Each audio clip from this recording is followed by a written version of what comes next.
Correction. Rule number 62. Gerund. घबराइए नहीं, gerund ing form को कहते हैं. First form plus ing. First form plus ing से पहले अगर प्रोनाउन होगा तो प्रोनाउन की पोजेसिव हालत होगी. आई, माई, मी.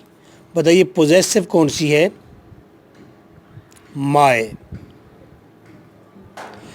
एग्जामिनर ने सेंटेंस दिया, he dislikes me going there dot.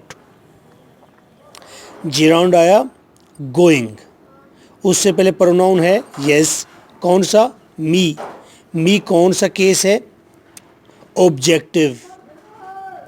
He dislikes my going there dot.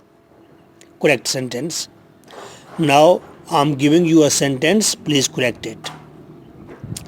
She loves him meeting in the park.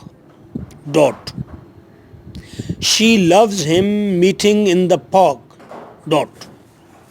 Correct and comment.